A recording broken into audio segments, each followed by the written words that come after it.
Good evening and thank you for joining us here on News Press Now. I'm Morgan Doyle. The commander of the 139th Airlift Wing speaking at the Public Affairs Coffee today, hosted by the St. Joseph Chamber of Commerce. Colonel John Cluck mentioning many details on the current state of the wing and how they hope to grow in the future. The need of new aircraft models was the main topic being discussed. Cluck says the addition of C-130J models is vital to the wing's continued success. We want to continue to advocate for future aircraft for our wing.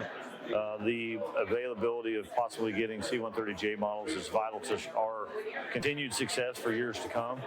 Our aircraft are over 30 years old now and getting a little aged, and we know that we want to continue to do the work, but we need proper equipment. Lee Sawyer, presiding commissioner of Buchanan County, agrees the 139th Airlift Wing is the perfect fit for the J model aircrafts.